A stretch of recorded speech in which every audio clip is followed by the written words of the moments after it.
어저께 얘기를 못했는데 코스피가 또 사상 최고치를 찍어서 9천의 목전에 갔습니다. 네. 아니, 송 작가님이 아침에 막 떨어질 때 올라갈까요? 이랬을 때 네. 나는 못 믿었거든. 이거 오늘 바로 안 올라갈 것 같은데? 아니, 라고 왜냐면 그때 생각했었는데. 저도 아침에 보고 있다가 제가 그 엘모 주식을 보고 있었는데 LG전자요? 이런 씨. 아니 주식이 46만 원을 해서 50만 원을 넘어가고 있다가 갑자기 34만 원으로 거의 수직으로 한 12만 원이 쭉 빠지더라고요. 그것도 한 1분 만에. 난 전쟁 난 줄 알았어요. 그 순간에. 그래서 속보를 막 뒤져봤죠. 그랬더니 이란이 뭐 다시 양쪽 해협을 봉쇄하고 전면적인 공습에 나섰다 이런 기사들이 막 뜨더라고요.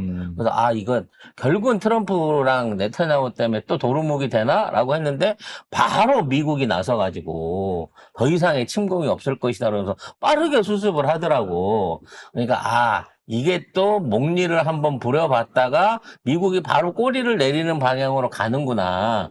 이러면 오후에는 올라가겠다라고 생각을 하고 그 시점에서 풀매수를 당겼죠. 바로 오르더라고요. 그래서 바로 오후 들어서 이게 회복이 되는 모습을 봤습니다. 아무튼 그런 상황에서도 8,900을 찍고 결국은 8,800선에서 안착을 하면서 사상 최고치로 마무리를 졌습니다. 이로써 세계 10위권 주식 시총의 순위에 올랐다고 하는데요. 관련된 거 한번 정리를 해보겠습니다. 네. 어제 코스피가요. 8,801.49로 마감을 하면서 종가 기준 사상 최고치를 또 한 번 갈아치웠습니다. 장중 한때는 8,900을 뚫기도 했어요. 네. 8,900 거의 9,000 목전에 갔었습니다. 8,933.62까지 갔었죠. 예. 외국인이 18거래일 연속 매도세였고요. 힘주지 마. 응? 너무 18을 힘을 외국인이 계속 팔았는데. 네. 근데 이거 개인들이요. 6조 3,473억 원어치나 순매수하면서 방어를 해냈습니다. 6조 원이면 어마어마한 금액이거든요. 옛날 같으면 하루 총 거래량의 20% 가까운 돈이에요. 저도 여기에 작고 소중한 저의 돈이 있어요. LG전자 작고 소중한 나의 6주. 그랬는데 이걸 갖다가 개인이 거뜬하게 그것도 건져 놓자마자 30분도 안 돼서 바로 다 받아낸 거예요. 그럼 이 정도 되면 개미는 개미가 아니라 공룡이죠. 개미긴 개미인데 입으로는 개미. 슈퍼 이제는 우리 개미는 사이즈가 티라노만한 거예요. 네. 공룡개미. 그래서 지금 그렇다고 해서 이제 외국인이 우리나라 증시를 떠나느냐? 아닙니다. 현재 우리나라 증시 안에 외국인 비중이 40%에 이를 만큼 예전에 비하면 거의 10% 이상, 예전에 비하면 30% 가까운 그 비중이 올라와 있는 상태에서 지금 차익 실현을 한답시고 뭐 전자라든지 일부 반도체 종목에 대한 것들을 이렇게 투매식으로 던져보고 있는 거예요. 그러면 옛날 같은 막 패닉을 일으키면서 주가가 막 내려갔거든. 그럼 이제 거기서 한 20% 빠지면 주워 담고 그랬단 말이야. 근데 지금은 던지면 던지는 쪽쪽 다 받아먹고 있다는 거죠. 그러니까 비중은 점점 올라가는데 외국인 입장에서는 매입 단가가 점점 비싸지고 있는 거야. 그치, 외국인들. 바보들. 이상하다. 예전에는 분명히 우리가 이렇게 확 던지면 확 떨어져가지고 내가 차익 생긴 다음에 떨어졌을 때 다시 샀거든. 그렇지. 그래갖고 다시 그걸 하기 때문에 새로 자본을 밀어넣을 필요가 없이 항상 주식수들을 늘려왔는데 전에 투자 비용에 비해서 지금은 돈을 따는 것 같긴 한데 장사 한번 끝나고 나면 이거 새로 돈을 안 집어넣으면 수량 유지가 안 되는 거예요. 그치. 그런 면에서 이 힘싸움, 이 돈 싸움이 언제까지 지속될 것인가 이것도 앞으로 우리 증시를 들여다봐야 되는 대목이라는 거죠. 아무튼 이번에 지금 이 지수는요, 우리가 더 이상 중동 사태를 이 변수로 보지 않는다고 하는 게 증명이 된 거예요. 이제 상수로 봐. 그래서 중동 사태 때문에 뭐 던진다고 하더라도 던지네? 그럼 받아야지. 받아야지. 라고 그냥 받아서 리밸런싱 하는 거고. 지금 다들 솔직히 말씀드리면 삼성전자고 뭐고 떨어지면은 불안하세요? 아니죠. 이게 좀 확 떨어져가지고 내가 빨리 살 수 있었으면 좋겠다는 생각하지 않으세요? 그렇지. 솔직히 네. 다들 그 생각하고 아니, 사야 있어요. 되나 이거 떨어진 게 나오면은 나도 어저께 LG전자 보고 이게 웬 떡이냐 했다니까. 그래서 그냥 12만 원이 빠지길래 바로 매입 들어갔어요. 근데 이미 내가 매입 들어갈 때는 바닥점에서 한 2만 원 치고 올라오고 아, 있는데요. 이게 방송 중이어서 못 샀잖아, 충분히. 네. 아무튼 요런 류의 반복 패턴이 계속된다 그러면 우리 국장에 들어와 있는 이제 자금들의 규모가 점점 더 커지는 거고 이제 그런 얘기들이 있어요. 이게 너무 지수가 올라 버리면 주가가 전반적으로 높아지면 신규로 돈이 들어가는데 너무 큰 돈이 들어가니까 상승세가 꺾인다 이러고 얘기를 하고 있는데 아니에요 이게. 아니더라고요. 그리고 여러분 지금 근데 삼성전자도 그렇고 LG전자도 그렇고 하이닉스도 그렇고 너무 비싸서 엄두도 못 내겠어 하시는 분들 저처럼 자꾸 소중하게라도 몇 개라도 가지고 계세요. 진짜 그거 강추해드립니다. 정말로요. 아니 그때 당시에 우리가 삼성전자가 6만 원, 7만 원 할 때 20만 원 간다 그럴 때 비웃었어요. 뭔 20만 원이야. 이렇게 20만 원이면 3배가 가는 건데 말도 안 되는 소리 하고 있었는데 한 달 만에 그게 갔어요. 그리고 지금 이 국장 같은 친구가 이제 23, 4만 원 21만 원. 22만 원 초반대 탔을 때 그때 이제 야 이거 얼마나 갈까라고 생각할 그러니까. 때 이거 많이 가면 한 50만 원 40만 원, 50 중반이나 아니, 그 정도 50만 생각 원 안 갈 하고 거야. 그냥 요러고 얘기가 나왔단 말이에요. 근데 중간에 한 18만 원 갔때 징징 울었거든요. 그렇지. 근데 그게 지금 올라가고 지금 30만 원이 넘어가고 맞아. 있는데다 걔 울었어. 올라가고 있는데 지금 목표가가 80만 원으로 수정이 됐단 말이야. 그러니까 우리가 6만 원대에 20만 원 가겠어? 할 때 20만 원 예측 나온 것처럼 지금 30만 원대인데 이게 지금 목표가가 80이라는 거야. 이것도 한 달 만에 갈지 2달 만에 갈지 몰라요. 지금 추세를 보게 되면. 그렇죠. 문제는 이런 식으로 해갖고 삼성에만 몰빵하는 거 아니냐 싶은데 삼성에서 이득을 받던 이득금들이 자꾸 주변 종목으로 옮겨가고 있습니다. 지금 로봇이나 AI나 또는 전력 부분이나 이런 쪽으로 조금씩 옆으로 퍼져나가고 있는 게 보여요. 물론 아직 식품이나 뭐 이런 은행이나 증권까지 오지는 않았습니다만 자연스럽게 순환매가 일어나고 있습니다. 높은 데서 큰 돈 싸움하는 반도체에 들어가는 돈들이 있는데 거기서 만들어진 차익들, 생겨난 이익들이 옆으로 흘러나오고 있는 거기 때문에 연내에는 상승세가 지속될 수밖에 없다라고 보고 있는 겁니다. 근데 그럼에도 불구하고 비투를 하라는 건 절대 아닙니다. 그리고 내가 있는 돈 없는 돈 다 끌어모아가지고 완전히 몰빵할 거야는 아닙니다. 그건 진짜 아니에요. 예. 정말 저희가 계속 말씀드립니다만, 본인이 충분히 생활할 여유를 어느 정도 만들어 놓으신 다음에 그냥 남는 돈으로 하셔야지 내가 아주 이걸로 팔자를 고쳐버릴 거야.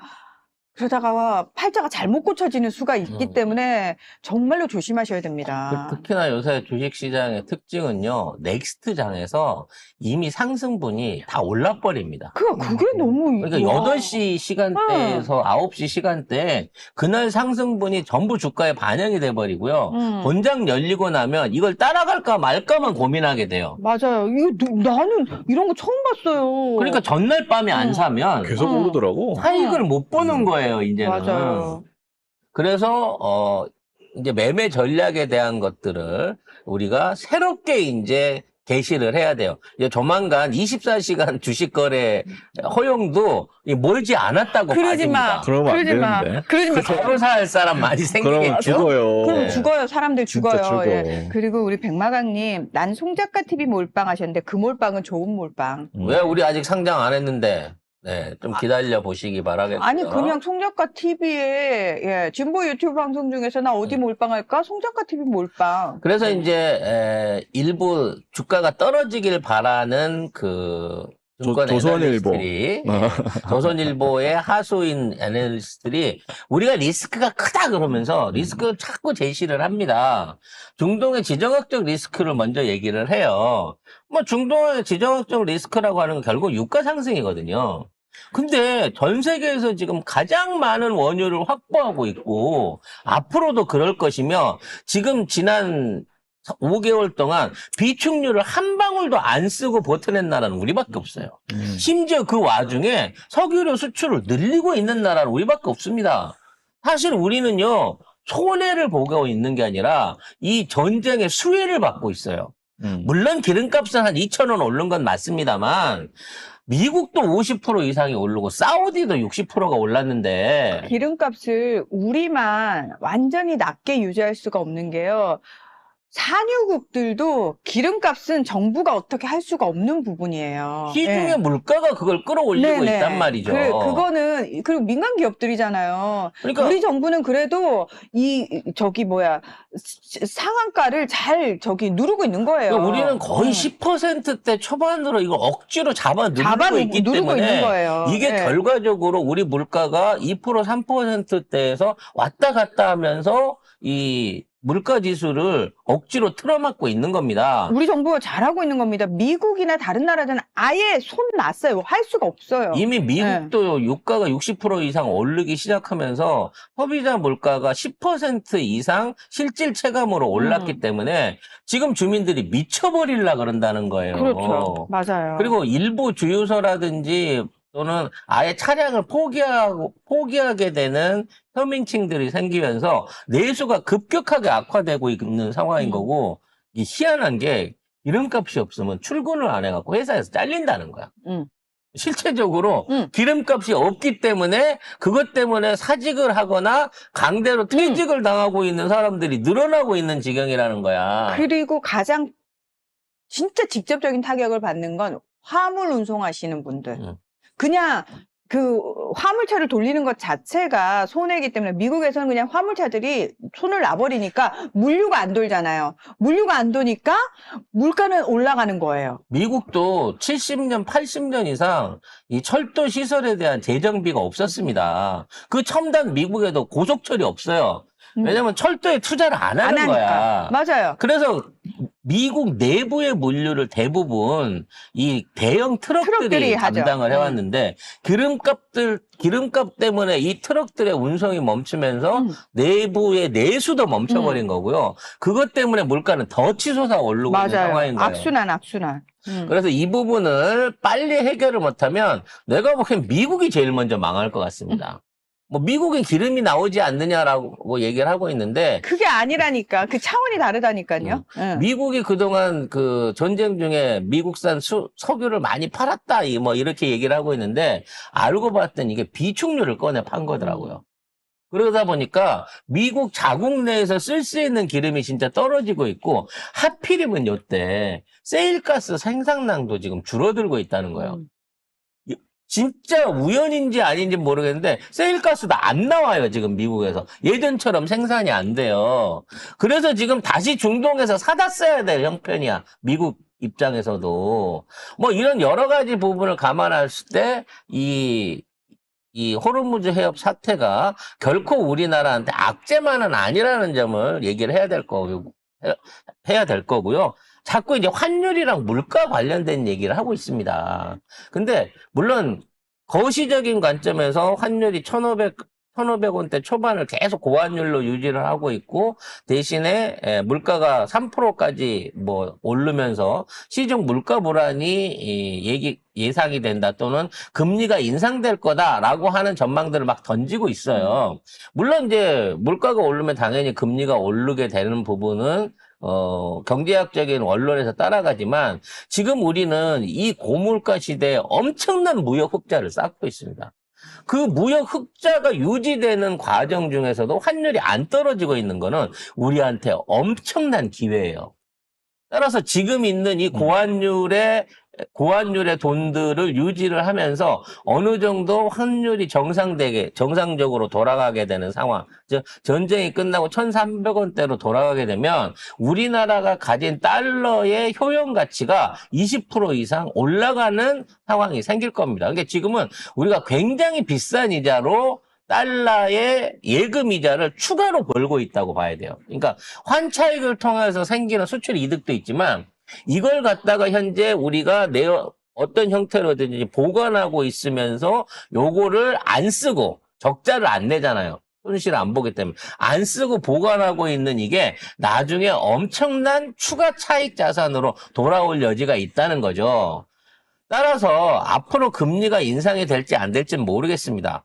하지만 시기가 필요하다 그러면 인상은 될 수 있겠죠. 뭐 0.5%도 될 수 있고 많으면 1%도 될 수 있는데 자, 국민들이 체감하는 금리 인상이 무섭지 않은 이유가 지금 주가가 너무 미친 듯이 요동치고 있어요. 그래서 주가를 통해 갖고 얻어지는 가계소득의 플러스 부분, 물론 주식을 안 갖고 있는 부분 손실이라고 생각하실지 모르는데 전체적인 부분을 생각하는 겁니다. 여기서 생기고 있는 가계 수입 부분이 굉장히 높기 때문에 금리가 오른다고 하더라도 지금에 있는 금리의 부담을 덜 느끼게 된다는 거예요. 즉 금리가 오르면 이건 빚을 낸 사람들이 부담스러운 거잖아요. 고가의 주택을 그렇죠. 소유하고 담보주택 비율로 많은 이자를 쥐고 있었던 주택 보유자들이 부담을 가게 되는 부분이 있는데 그거는 지금 정부에서도 어느 정도 감안을 하겠다라고 생각하고 있는 거거든요. 결국은 빨리 팔아가지고 주식에 집어넣는 게 차라리 계속 빚으로 내 집을 갖고 있으면서 이게 나중에 강남에 맞아. 있는 그게 거니까 의미가 없다니까. 5억, 10억 오르겠지 응. 기다리는 것보다 훨씬 의미가 의미가 높아질 수 있는 상황인 거예요. 더 빠르게 오른다. 그 현실적으로 내가 예를 들어서 한 달에 500만 원을 버는데 대출금, 그러니까 원금 플러스 이자로 매달 200만 원 이상이 나가고 있는 상황이야. 그래서 이 집을 계속 가지고 있어야 되느냐를 생각해 봤을 때 지금에서 저는 가장 현명한 판단은 뭐냐면 빨리 팔고 정리한 다음에 남은 돈으로 주식 투자를 하는 거, 그러니까 오르고 있는 종목들 있잖아요. 그러니까 내가 새로운 종목을 개발해가지고 2만 원대 하이닉스가 236만 원 된 것처럼 내가 2만 원대 찾아가지고 그때까지 존버해야지가 아니라 지금 오르고 있는 거에 투자해서 여기서 이득을 얻는 게 훨씬 현명하다는 거죠. 그리고 희한한 게 오르니까 더 가속이 붙어요. 응. 5년 전에 문하나가 삼성전기를 샀을 때 드럽게도 안 움직였거든. 근데 이게 100만 원 넘고 난 다음에 그 변동률을 생각해 보면 지금 5년 동안 안 움직이다가 3개월 만에 갑자기 막 올라. 10%가 오르고 있는 거예요, 지금. 1000%. 그러니까 이거와 마찬가지로 지금 늦었다, 너무 비싸서 못 산다라는 공포감을 가질 때가 사실은 가장 수익을 올리기 좋은 시기라는 거예요. 지금도 삼성을 사면 최소한 2배 반에서 3배가 오를 수 있다는 전망치가 나오잖아요. 이건 거짓말로 나오는 게 아니거든요.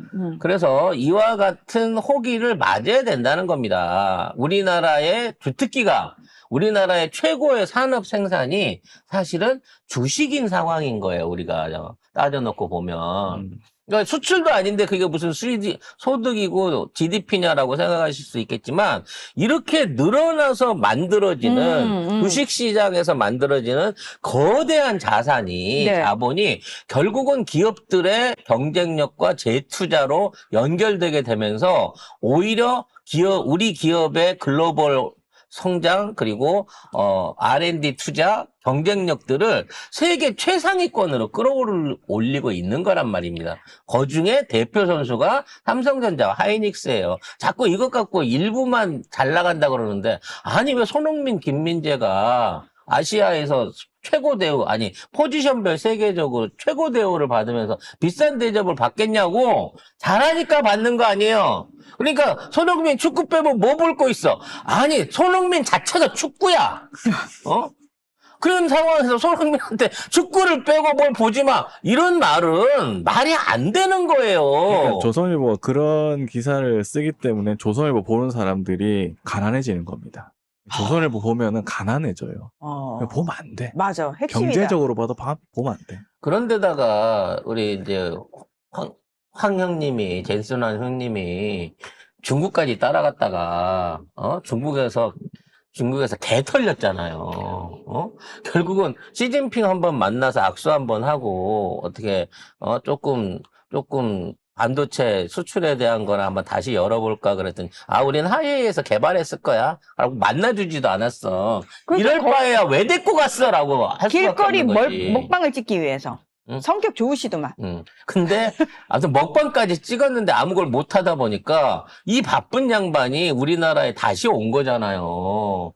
일주일이 넘게 있으면서 지금, 이제 내가 가만히 생각해 보니까, 이거 AI만 해갖고는 안 될 것 같아요. 빨리 이거 피지컬 AI로 가야 되니까, 엔비디아가 앞서갖고 나도 로봇을 할 거야. 지금, 테슬라가 한다고 하니까, 일론 머스크가 한다고 그러니까, 나도 그거를 좀 해야 되겠어. 라고 세계 최고 부자 2명이 지금 우리나라에다가 손을 벌리고 있는 상황인 거예요. 그러니까 젠슨항이 LG전자를 왜 만나겠냐고요. 예, LG전자를 만나는 이유를 우리가 그러니까 그래도 여전히 선도하는 건 엔비디아다라는 그렇지. 거를 우리가 확실하게. 왕표다라고 하는 거예요. 문제는 피지컬 AI를 시작하게 되면 거기에 들어가는 새로운 반도체 그리고 전고체 배터리를 비롯한 로봇을 하는데 필요한 거예요. 그리고 로봇을 구동시키는 모터, 액추에이터를 비롯한 각종 부품들 그리고 그거를 만들 수 있는 디자인과 기능들 이 모든 것들이 다 한국에서만 이루어질 수 있는 것이기 때문에 여기서 생산되는 추가의 어떤 캐패시티라 그러나요? 산업적으로 만들어지게 될 새로운 시장이 지금의 반도체 시장의 몇 배를 뛰어넘을 정도의 양이라는 거야. 근데 이런 호기를 맞고 있는 상황에서 우리가 한국 주식 떨어질 거야. 이제 도로 3천 가, 2천 가, 이런 꿈을 꾸고 아직도 곧버스를 사고 있는 엠버스에다 투자하고 있는 이직들은 영원히 돈 벌기는 틀린 사람 되는 거죠. 냅둬요. 우리 돈 벌게. 이제 음. 진보가 돈 벌자. 진보하면 돈도 법니다. 너무 좋잖아. 예. 아무튼 우리가 글로벌 위상이 세계 6위까지 도약을 했다고 합니다. 네. 글로벌 위상이 아니고 한국 증시가 세계 6위가 그렇죠. 됐어요. 예. 이 인도를 제꼈어요. 인도를 제끼고 미국, 중국, 일본, 홍콩, 대만 다음이 한국입니다. 5,500만의 인구를 가진 대한민국의 기업 가치가 14억 인구를 가진 인도의 총 기업 가치를 뛰어넘은 거예요, 사실상. 국내 증시 전체 시가총액이 7,793조 원입니다. 예. 이 중에 4천조 원이 삼성과 하이닉스 거네요. 참, 이거는 좀 아이러니하긴 하지만, 어찌됐거나, 대만은 TMS, 그렇죠. TSMC TSMC 70%니까. 그러니까 지금 거의 8천조 원에 지금 육박해서 성장을 하고 있는 거고요. 하루 총 거래 대금이 140조 원, 139조 원에 육박하고 있어요. 작년에 2,100이었을 때 하루에 25조 원에서 30조 원 거래량이었습니다. 근데 거의 다 따라잡았는데? 대만이 시가총액이 세계 5위인데 5조 1,500억 달러고 우리나라가 5조 420억 달러니까 엔비디아가 4천억 달러라서 그래요. 근데 엔비디아 제끼고 나면 1,000억 달러만 따라잡고 금방 잡을 수 있을 것 금방 같은데? 잡죠. 왜냐면 거기는 엔비디아 혼자서 뛰는 거지만 우리는 지금 한 50개 대기업들이 전부 다 사상 최고치를 갱신하면서 지금 위로 치솟아 올라가고 있는 상황이니까. 그래서 대한민국의 경제 지수는 이제 더 이상 나쁘다고 볼 만한 게 없어요. 오히려 남북관계 개선만 되고 또 동아시아 관계만 안정적으로 이어지면서 동아시아 철도라든지 뭐 에너지 협력이라든지 시베리아 개발 같은 쪽에다가 한국이 진출하게 된다고 치면 어마어마한 경제 영토의 시너지 효과를 낼 겁니다. 그렇게 되다 보니까 이재명 정부의 경제 불확성 지수, 그러니까 경제가 위험하다라고 하는 경제 불확성 지수의 경제 불확실성 지수. 불확실성 지수의 하락이 역대 최대치 정말 광속의 속도로 경제 불안에 대한 요소들이 뚝뚝뚝뚝 떨어지고 있다는 국제적 평가가 나왔습니다. 네, 소리님께서 그럼 지금 서민들은 뭘 사둬야 하나요? 하셨는데 본인이 가진 여유 자금의 한도 내에서 판단하셔야 되는데요. 진짜 주식 전문가분이 그 얘기 하시더라고요. 사람들이 계속 아직 뜨지 않은 주식, 그래서 내가 찾아낼 거야. 그거 하지 말래요. 그러니까 그거는 잘못하면 큰일 전문가들도 납니다. 틀리는 경우가 거의 대부분이기 때문에 내가 그걸 내가 하면 500원짜리를 5만 원 만들겠다고 생각하고 하지 투자하지 말래요. 마세요. 그거 하지 저처럼 말래요. 돼요. 예, 그거 하지 말래요. 그냥 응. 남들 사는 비싼 주식 하나라도 사라는 거예요. 그러니까 제가 삼성전자 7주, LG전자 6주, 저는 그냥 그걸로 만족하는 거예요. 왜냐면 내가 가진 자본금이 크지 않으니까 그냥 그거라도 쥐고 있겠다라는 생각으로 참여를 하는 거지.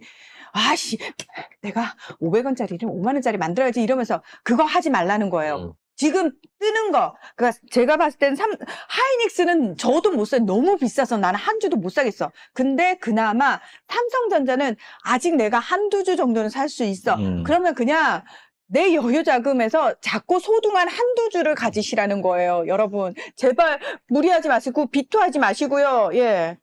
여유 자금 내에서 현명하게 판단하셔야 됩니다. 내가 발굴하겠다. 안 됩니다. 그건 전문가들도 안 된다고 얘기했어요. 그리고 그런 게 알고 싶으시면 우리 멤버십 알동경에 들어오셔가지고 우리 애널리스트의 분석을 들으시면서 거기에 맞춰가지고 전부 다 투자 포트폴리오를 받으셔갖고 그냥 시킨 대로만 하세요. 어떤 분한테서 제가 말씀을 들었는데 1년 동안은 시키는 포트폴리오만 해갖고 그분이 얻으셨던 연수익이 130% 정도 됐다고 합니다. 알동경에서 시키는 대로만 해가지고. 시키는 대로만 해갖고 한 게 130% 됐는데 좀 적극적으로 했으면 더 받을 수도 있었는데 자기가 중간에 몇 번 삐딱선을 타서 그랬었다고. 조금 벌어보니까 자기 생각에 또 옮겨가려고 하는 게 있었던 거지. 근데 그런 게 다 의미가 없어요. 6년 동안 감옥 갔다 왔더니 20억이 1000억 됐더라라고 하는 시럴차처럼 남의 얘기를 듣고 볼 필요가 없는데. 원주 언니처럼 그냥 20만 원일 때 2만 원일 때 2만 원일 때 20만 원에 샀다 그래서 20만 원일 때 샀더니 지금은 2만 원일 때 샀더니 200만 원짜리 됐다라고 한 하이닉스의 전설처럼 그냥 오래 두고 놔두면 그냥 오릅니다. 자꾸 사다 팔다 이거 하다가 중간에 손실을 보는 거고 그냥 믿고 가세요. 지수가 성장하면 내 주식도 성장하니까요. 이재명 정부 있을 동안에는 무조건 오르게 돼 있어요. 그래서 저는 저의 성향도 있는 것 같아요. 저는 불안해가지고 그러니까 그냥 돈을 많이 벌 팔자가 아닌 거지. 저의 성향 자체가. 그래서 자꾸 소중하게 귀엽게 그냥 가지고 그러니까 있는 거예요. 제발 샀으면 네. 이제 팔지 말고 그냥 가지고 있는 기다려. 거예요. 다음 대선 대통령 당선될 때까지 그때까지 갖고 있다가 그때 팔어. 그러니까 나 잘 모르고 하는데 사람들이 4년 후에 오늘 팔아. 4년 후에 그러니까 오늘. 사람들이 자꾸 하는데 나만 뒤처지는 것 같고 하는데 근데 내가 막 뭔가를 할 그 깜냥은 안 되고 성향이 안 된다 하시는 분들은 그냥 저처럼 자꾸 귀엽게 예 그래도 약간 기분 좋게 가지고 있는 그 수준을 유지하셔라. 근데 나는 제대로 한번 해보겠어. 여유 자금도 많아. 하시는 분들은 하시면 되죠. 그래서 아무튼 네. 이재명 정부의 경제 불확성이 빨리 해소되는데 솔직히 이거는 덕은 아니고 윤석열 탁도 좀 있습니다. 얘가 워낙에 위험성을 높여놓다 보니까 계엄. 그렇죠. 뭐 계엄부터 시작해갖고 전쟁 위기까지 갔으니까. 여러 가지 불확실성을 확 높여놓다 보니까 그거 정상화만 했는데도 불구하고 문재인 정권의 3배 가까운 급속도로 해보겠다는 거예요. 그렇습니다. 자, 이재명 정부 출범 첫 해, 그러니까 지난해 6월부터 올해 5월까지 이 12개월 평균 경제 불확실성 지수가 183.72로 집계가 됐는데요. 이거는 윤석열 정부 첫 해보다 45.2% 높은 수준이고요. 박근혜 정부와 문재인 정부에 비해서는 3배 이상 높은 수치라고 이 합니다. 수치가 보니까 네. 외국에 이제 뭐 전쟁이 났다든지 뭐 그런 문제도 있고 우리나라에 어떤 일이 일어났는지 요거 같이 합해서 그런 거 하더라고요. 근데 보면은 윤석열 정부 첫 해는 왜 이렇게 수치가 높았냐면은 그 레고랜드 사태, 그 다음에 그때 당시에 그 러시아 전쟁 거기에 있어가지고 높았는데 윤석열이 126에서 시작했는데 461로 만들어놨어요. 근데 이재명 정부에서 와. 그거를 183으로 내린 거야. 예. 그러니까요. 예, 근데 그러니까 이게- 엄청나게 내린 거예요. 이게 앞으로도 많이 더 내려가야 됩니다. 네, 더 내려갈 100 수밖에 이하로, 없습니다. 50 이하로 쭉쭉쭉 빠질 걸로 생각이 되고요. 요게 이제 수치가 높을수록 경제 주체들이 향후 정책 방향과 경제 상황을 예측하기 어렵다고 인식하고 있다는 의미라고 얘기를 하는데요. 그럼 이게 뚝뚝 떨어져야 되는 네. 거죠. 떨어지고 그러니까 윤석열이 400 넘게 만들어 놓은 거를 그렇죠. 180대로 떨어뜨려 놓은 거예요. 그렇죠. 그렇게 얘기해야 되겠네요. 사실 우리의 불안 2002 요소는 네. 주식이 얼마나 더 오를지를 모르는 게 불안 요소인 거예요. 그렇죠. 네. 자, 2024년 12월 비상계엄 국면에서는 461.63이었다라는 거예요. 그거를 지금 어마무시하게 떨어뜨려 놓은 180까지 겁니다. 떨어뜨려. 근데 사실 네. 이것도 높아. 나는 더 낮아질 거라고 봐. 저는 훨씬 더 낮아질 그렇죠. 거야. 솔직히 지금 이재명 왜냐면 정부 평균치가 100이거든요. 그냥 웬만한 국가들 그냥 보통 안정적인 국가들의 평균치를 100으로 놔두고 그 위에 높음은 불확실하고 낮아지면 안정적이다라고 판단하는 거기 때문에 네. 지금 138이라고 하는 것도 사실 높은 치수예요. 그렇죠. 근데 하락 속도가요. 박근혜, 문재인, 윤석열 정부보다 빠르다라는 겁니다. 중요한 그렇지. 건. 거기는 5년 걸려서 해놓은 수치들이지만 1년 만에 하고 있어요. 우리 1년 만에 이거 하고 있으니까요. 윤석열 때는 증가했다. 그게 문제다. 윤석열은 계속 이 위험성을 증가를 시켰던 거죠. 자, 아무튼 요렇게 우리나라는 잘 돌아가고 있습니다. 근데 이런 얘기들이 선거철이라 그런지 전혀 안 나와. 근데 선거철이면 정부에 대한 심판을 한다며 국정에서는. 그럼 정부 이렇게 잘 나가고 있는데 무슨 심판을 한다는 소리야 아, 도대체? 오죽하면 하정우 수석이 그랬잖아요. 한동훈이 자꾸 정부랑 어긋나 정부를 심판한다 그러는데 국민 70%가 잘하고 있다고 그러고, 그리고 그런 잘 되는 정책 중에 하나로 지금 부산에 니들이 못한, 해수부 이전부터 HMM 이전부터 북극 항로 시작을 지금 만들어서 가고 있는데 지금 잘하고 있는 정부에 대놓고 정부하고 반대의 길을 가겠다고 하면 도대체 무엇을 선택하겠다고 이런 얘기를 하는 거냐. 라는 개망신을 당할 수밖에 없는 거예요, 지금. 그러니까 투표를 잘해야 된다. 이 말입니다. 예. 네. 일 네. 잘하는 이재명 정부를 써먹으려면 투표를 잘해야죠. 그렇죠. 예. 가온 아빠님이 송작가 TV 블랙리스트던데 환영합니다 하셨어요. 아, 우리가 제가 어디에 블랙리스트에 올랐나요? 블랙리스트를 봤는데 거기에 우리가 한 5번 정도에 써 있더라고. 가나다 순 아니야? 1, 2, 3, 4, 5로 되는데 이 어디 채널 블랙리스트예요? 뭐 그냥 이 채널 리바 건주의 블랙리스트입니다. 아. 이 채널 보면은 네. 뭐 말도 묻지도 따지도 말고 뭐 차단하고 신고하고 해라 이렇게 했는데 어디에 그쪽 신고해요, 보니까 우리를? 몰라. 뭐 CIA 하겠죠. 어쨌든 야, 뭐냐, CIA에 해봐라! 그래서 너무 재밌는 게 거기 댓글에 나 몰랐던 채널 있네. 이런 사람들도 있고 내가 다 구독하던 채널이네. 나 역시 잘 살고 있네. 이런 사람들도 있습니다. 네. 아무튼 어떤 저희가 모든 사람, 모든 연령대, 모든 정치 성향을 가진 분들한테 좋은 방송을 할 수는 없을 겁니다. 그거는 사실상 불가능한 거긴 하는데 최소한 저희는 저희가 하는 스타일을 지켜가고 예측이 가능한 불확실성이 없는 방송을 하고 있는 거거든요. 그렇습니다. 그리고 저한테 자꾸 악플 달면서 쫓아다니면서 너 뭔데 이렇게 잘 나가냐고 막 짜증내던데 저 아직 잘 나가는 거 아니 아니거든요. 어딜 봐서 잘 나가요? 아직 시작 안 됐거든요. 그리고 얘는 어떡하냐? 보조인데 왜 나는 잘 나간다는 소리가 없어요? 그러니까 막 제가 알바하는 데마다 쫓아다니면서 네가 뭔데 잘 나가냐고 그러고 막 미치겠다. 게시판에도 악플 쓰고 그러던데 나 아직 잘 나가는 거 아니에요. 나 그럼 더 잘 나가게 되면 어떡하려고 그래요. 배 아파 아, 죽는 거지. 예.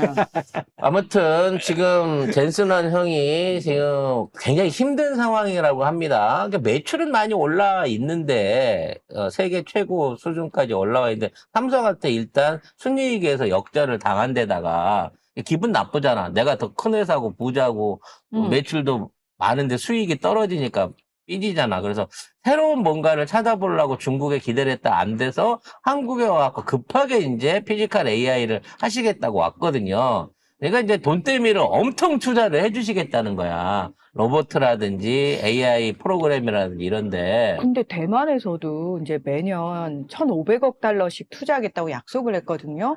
그 근데 그 젠슨왕이. 정도는 푼돈이고. 그러니까 젠슨왕은 돈이 얼마나 많은 거예요? 그 양반도 우리로 따져먹으면 개인 자산이 지금 거의 한 180조 원 이상인 걸로 세계 1, 2위를 다투는 부자 아니겠습니까? 그건 개인 자산인 거고. 회사 자체에 회사가, 있는 규모를 따져놓고 본다고 치면 뭐 어마어마한 수준의 투자를 하는 회사예요. 왜냐면 엔비디아라는 회사 역시도 무슨 자동차나 이런 것처럼 부품을 복잡하게 만들라고 하는 게 아니라 기술 IT 기업이잖아요. 그러니까 그 기술을 가지고 기술의 가치를 가지고 고부가 가치 영역을 만들어내는 사람들이기 때문에 이 사람들은 물건을 잘 만들어갖고 돈을 버는 게 아니라 항상 선제적인 기술 개발이라든지 시장 선도를 해야지 살아남을 수 있는 기업이란 말이에요. 그렇죠. 1등을 못하는 순간 망하는 거야, 거죠. 엔비디아는. 그러니까요. 시장을 본인들이 먼저 파이오니어 개척해야 되는 사람들인 거예요. 그래서 엔비디아가 지금까지 역대급인 성장률을 거쳐서 1000배가 넘게 한 10년 안에 성장을 해온 기업이기도 하지만 순이익 면에서도 세계에서 가장 많은 돈을 버는 기업이었기 때문에 세계 1위 기업으로서 주가도 오르고 젠슨왕도 세계 1위 부자가 될 수 있었는데 그 수익률 부분, 그러니까 매출 부분이랑 주가 총액은 아직도 여전히 1위지만 그 수익률에서 삼성한테 밀려버렸단 말이에요. 그걸 무려 형편없이 절반 정도 수준까지 밀려버렸어요. 올해 삼성전자의 예상 영업이익이 600억 달러인데 지금 엔비디아의 예상이익이 350억 달러밖에 안 됩니다. 하이닉스가 330억 달러까지 치고 올라오고 있어요. 예상이긴 하지만. 그래서 엔비디아 자체는 위기를 가지는 겁니다. 그 위기를 가지기 위해서는 결국은 삼성이랑 하이닉스랑 같이 갈 수밖에 없는 거예요. 여기서 더 밀려나지 않기 위해서. 그래서 대대적인 투자를 하고 한국의 우군을 만들기 위해서 네이버라든지 LG라든지 뭐 현대라든지 이런 쪽에다 전부 다 돈을 투자를 하겠다라고 얘기를 하고 있는 겁니다. 그리고 TSMC도 고정거래처니까 또 걔들이 불안할 거 아니에요. 저쪽에다 붙어버린 우리는 어떡하나 싶으니까 걱정 마. 너도 신경 써줄게라고 1,500억 달러라고 하는 푼돈을 떼주는 척 하는 거죠. 우리는 그보다 10배, 20배 이상의 투자가 들어올 겁니다. 그런 상황에서 우리나라 기자들하고 기자회견을 가지는데 우리나라가 아니고 아무튼 대만에서 이 기자 뭐 질문하는 시간이 있었어요. 나는 그게 한국 기자일 것 같아요, 왠지. 나도 그럴 것 같아. 무슨 질문이 나왔냐면 이게 한국 기자라고 나오네. 여기 보면은 삼성에 대해서 물어보는데 삼성 노조 관련 물어봅니다. 이게 어떻게 물어보는지 한번 볼까요? 인군 구조에 대해서 어쩌고 저쩌고 하면서 노조 얘기를 합니다. 아이고 이거 그러니까 제가 그 분야 전문가냐? 내가 노조 노동 관련. 분야 전문가냐? 내가 전문가인 줄 알고 그걸 나한테 묻는 거냐? 그걸 되물어요. 그러니까 아니 그건 아니지만 대답해 줄 수는 있는 거 아니냐? 그러니까 약간 짜증이 나는 말투로 나 사람들 돈 많이 받아야 된다 생각한다. 그러니까 우리 직원들한테 물어봐라. 나 많이 준다. 나 많이 준다. 그리고 우리나라에도 이게 그 엔비디아 안에도 RSU라 그래가지고 이 주가 상승과 이익분에 대해서 직원들한테 주식으로 나눠주는 제도 나 시행하고 있다라고 얘기를 하는 거예요. 우리 직원들한테 물어봐라. 저는 실제로 그렇게 하고 있다. 근데 그건 제가 하는 거고요. 삼성은 삼성의 길을 가는 거죠. 그러니까 나는 기레기들이 너무 부끄러운 너무 게. 부끄러운 거야, 씨. 대만에 가갖고 우리나라 기자가 지금 삼성 노조가 지금 공장 세운다고 협박해 가면서 지금 아니 진짜. 협박을 받아가고 있는데 어떻게 생각합니까? 이런 삼성이라도 같이 일할 겁니까? 라고 물어보고 있는 거잖아요. 우리나라 기자가 거기까지 파견을 나가셔가지고 가서 젠슨왕한테 물어볼 게 그렇게 맨날 없어. 국내 정치 미 국무부에 물어봤다고 하는 기레기들하고 얘네들 하여튼 너무 부끄러워.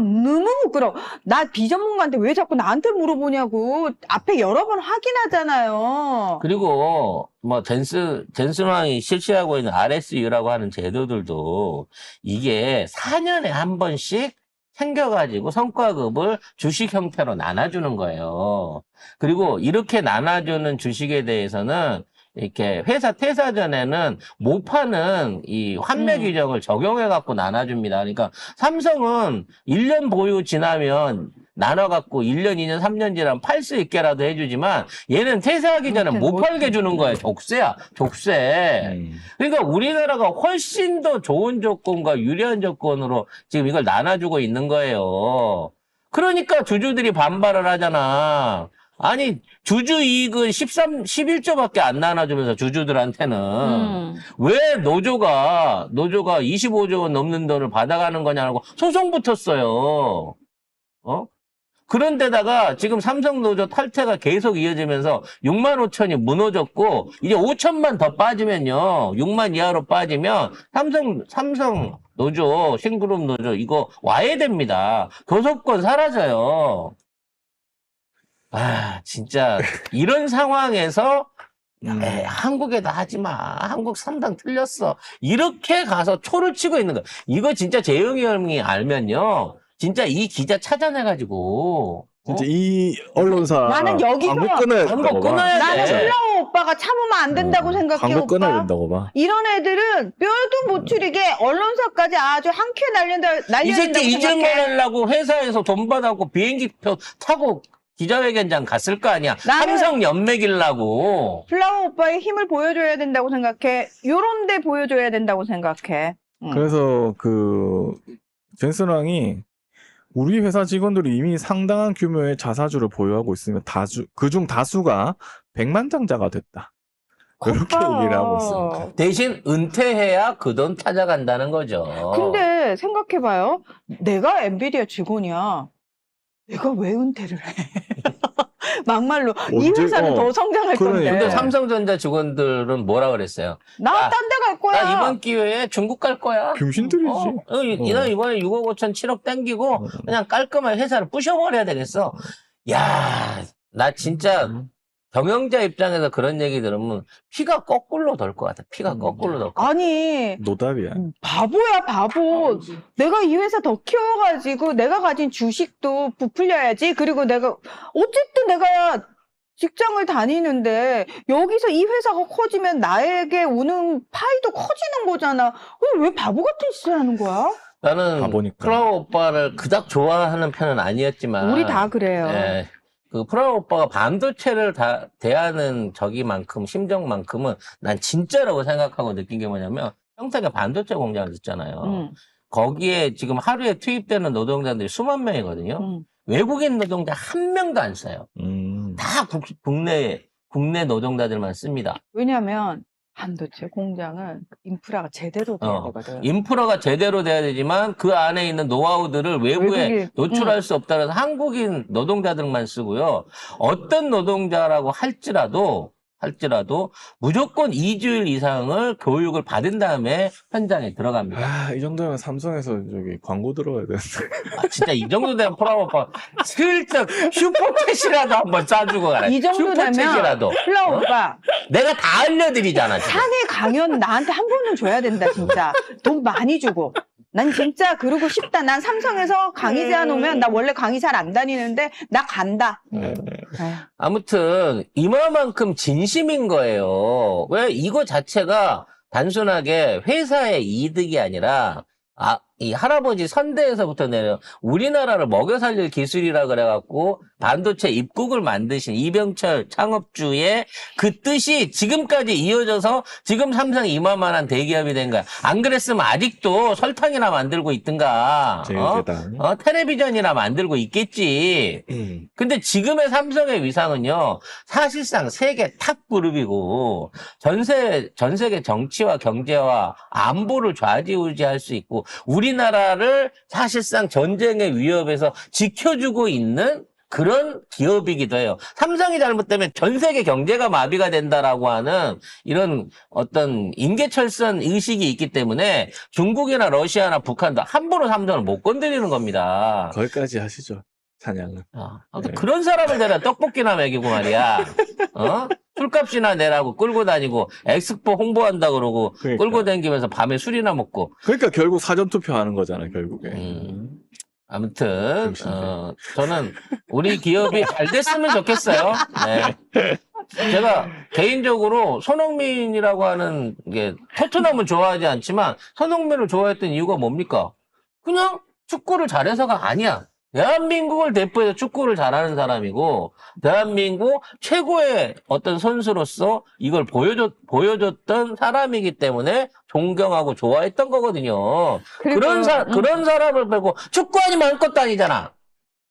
그런 소리를 하는 놈은 정말 우리나라 사람이 아니다라는 생각이 듭니다. 기레기들도 기레기 빼면 쓰레기밖에 안 남죠. 기자 빼면 쓰레기밖에 안 남죠. 예. 그러네, 기레기. 기자 빼면 쓰레기네. 네. 아. 그렇습니다.